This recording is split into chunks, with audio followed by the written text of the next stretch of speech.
Let's talk about the weather now. Strong storms raced across parts of the metro. 18 inches of standing water inside of her business. Take a look at this right here. We are staying on top of the deadly stabbing of 5 children and their father in Gwinnett County. Breaking news out of Forsyth County. A deputy has been shot. Y'all are stuck at work. Well, come say hi to us. We're live right now on CBS 46 News.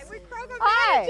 Hi, Kroger managers. How you doing? Great. We questioned him for 20 minutes. You're addicted to crystal meth. Yes, I've admitted it, and even the court knows it. This is a piece of one of the overhead lights. The city of Atlanta has unveiled a $9 million program to help people with lower incomes stay in their homes. One drugstore has been hit not once, but twice. Can spread the flu up to 6 feet. Look at this perspective from the ground, a very scary perspective. Somebody standing right next to I-85. These are the Optimist lofts looking at the wall of smoke. From Washington to Chicago, Denver to Texas, women came together to focus on registering fellow women to vote. We just got on the scene seconds ago. I want to give you a look at what's going on right now. This is an active rescue. They always win, so it seems like a sure bet. That's all right. And plus, I just have to bet against Mike. I'll just have my $5 from you ready. To wait and see. Yeah, all right. You can see it's already windy out here tonight. The city says that tomorrow they're preparing for up to 5 inches of rain. Tempers flare and emotions are high after news Atlanta Charter School Latin Academy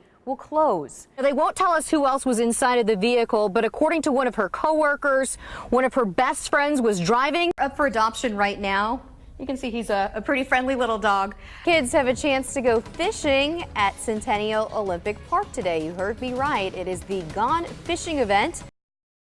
Hello, Facebook. It's Kim Passoth. I am waiting for the gates to open here outside of the new GSU Stadium. What was Turner Field, an amazing transformation. This is pretty spectacular. You can see the sign. We are live at Norris Lake in DeKalb County. There, the dive team is sitting on the side of the lake. Hello again, Facebook. I wanted to show you what we are seeing here in Marietta. It is magical. Take a look at this. It is just dumping snow. It is Monday. I'm Kim Passoff. Gloria has the morning off. Let's get your day started off right with team weather with meteorologist Paul Osman and Jennifer Valdez. Good morning, guys. Now, a handful of suspects are in custody. Ayanna Crystal is live. A bizarre story out of Cherokee County. A veterinarian is wanted by police. He is accused of pulling a gun on 2 people. Practical jokes are commonplace in Major League Baseball, but over the weekend, the Houston Astros took things to a whole new level. Take a look at this. Saturday, a couple players drove a rookie player, that's Tyler White's brand new Range Rover, into the middle of the field there. White walked out to see his prized possession sitting in center field during batting practice. And as you can imagine, he was not happy. So kind of funny. And here's another sport of sorts for you. Finger wrestling. It is serious business in Germany.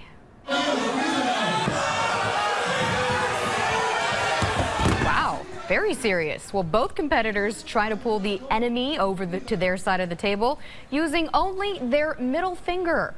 Long ago, men used to show this type of strength just to impress women. I don't know if that will still work anymore. Jen says no.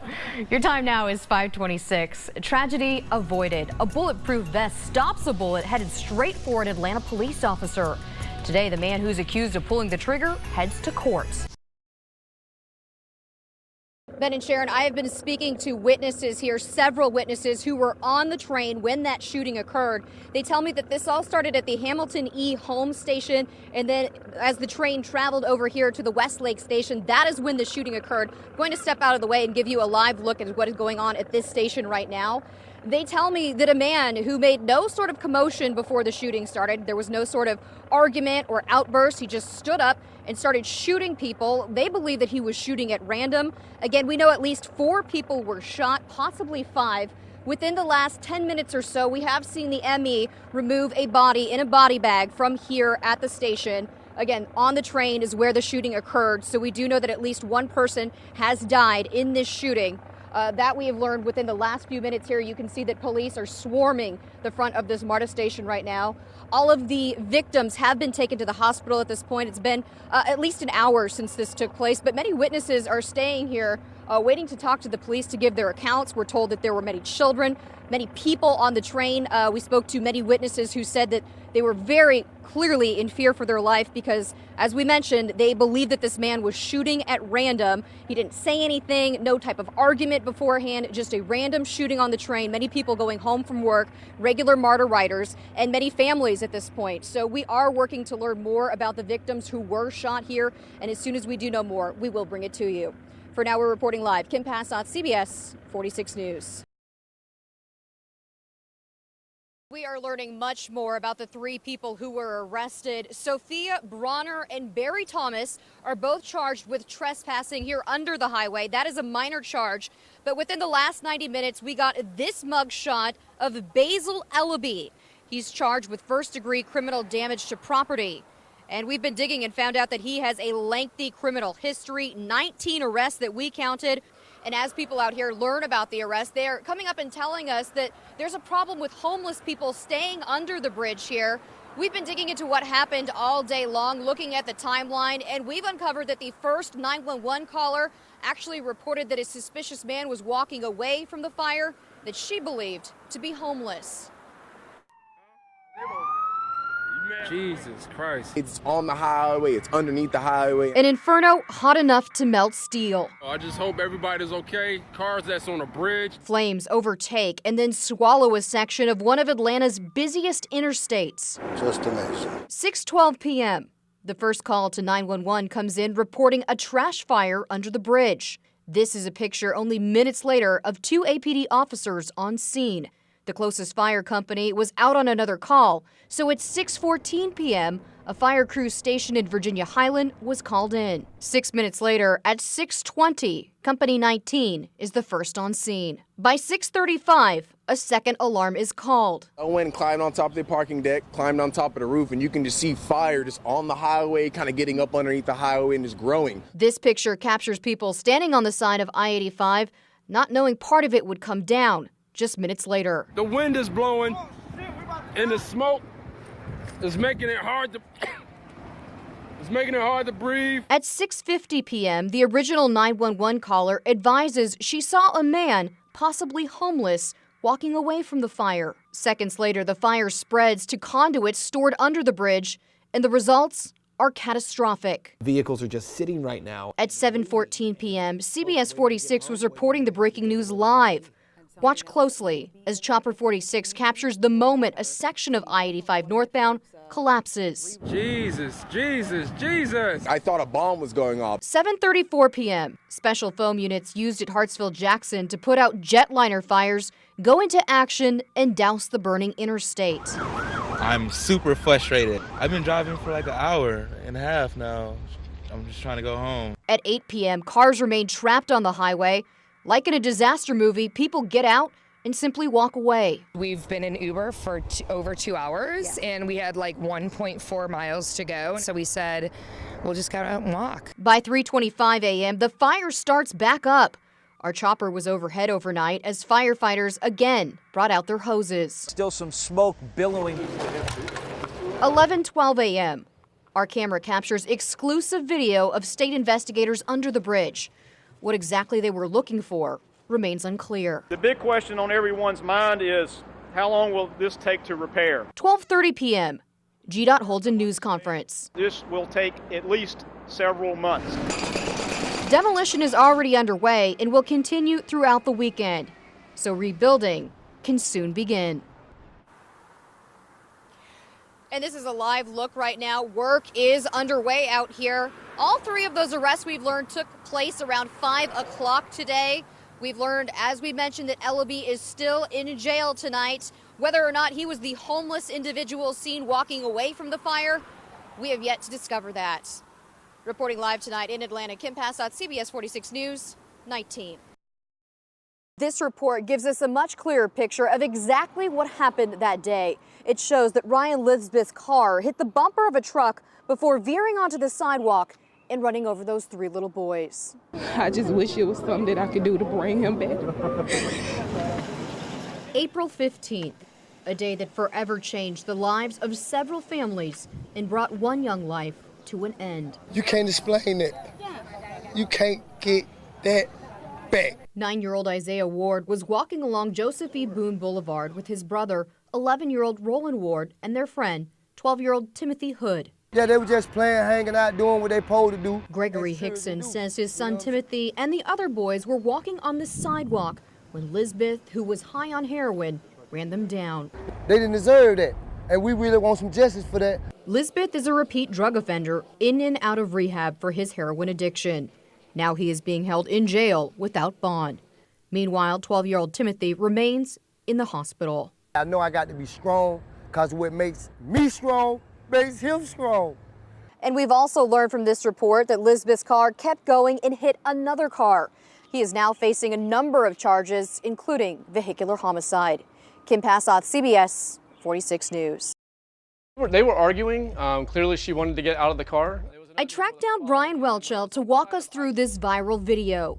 He told me he reversed his Toyota MR2 on Metropolitan Parkway to get a clear shot of the feet dangling out of the car next to him, right before the car sped off. At this point, I was determined to follow them and see what was going on. He races after the car, chasing it for about 30 seconds, until this. The car slams into a guardrail and a bridge column, then rolls backwards, revealing the male driver and female passenger had been ejected out the open passenger door. At that point, I had called the police. I really didn't know what to do. Brian watched on horrified as the man got up and dragged the woman's limp body back to the car. I'm not really sure where I'm at exactly. I just witnessed an accident. The girl was thrown from the car. The guy put her back in the car and he's taken off. I had no interest in taking the law into my own hands, but at the same time, I didn't want to just let it go. It's somebody's daughter, you know, who knows? So I had to do something.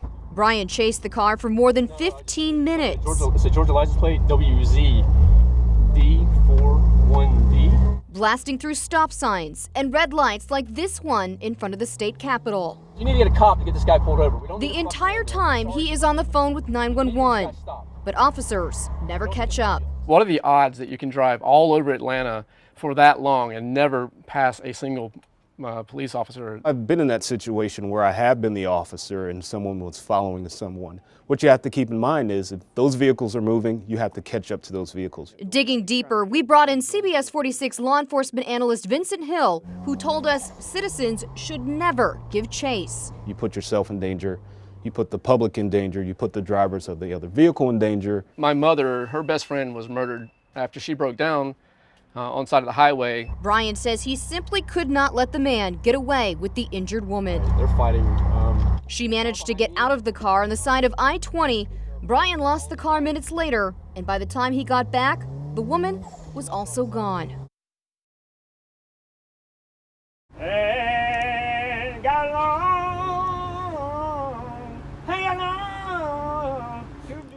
Songs of reflection. We're grateful to God Almighty for allowing us to be here. And prayers for the dead. So the idea here today is to recognize people who were anonymous in life and in death. I ain't gonna study war no more.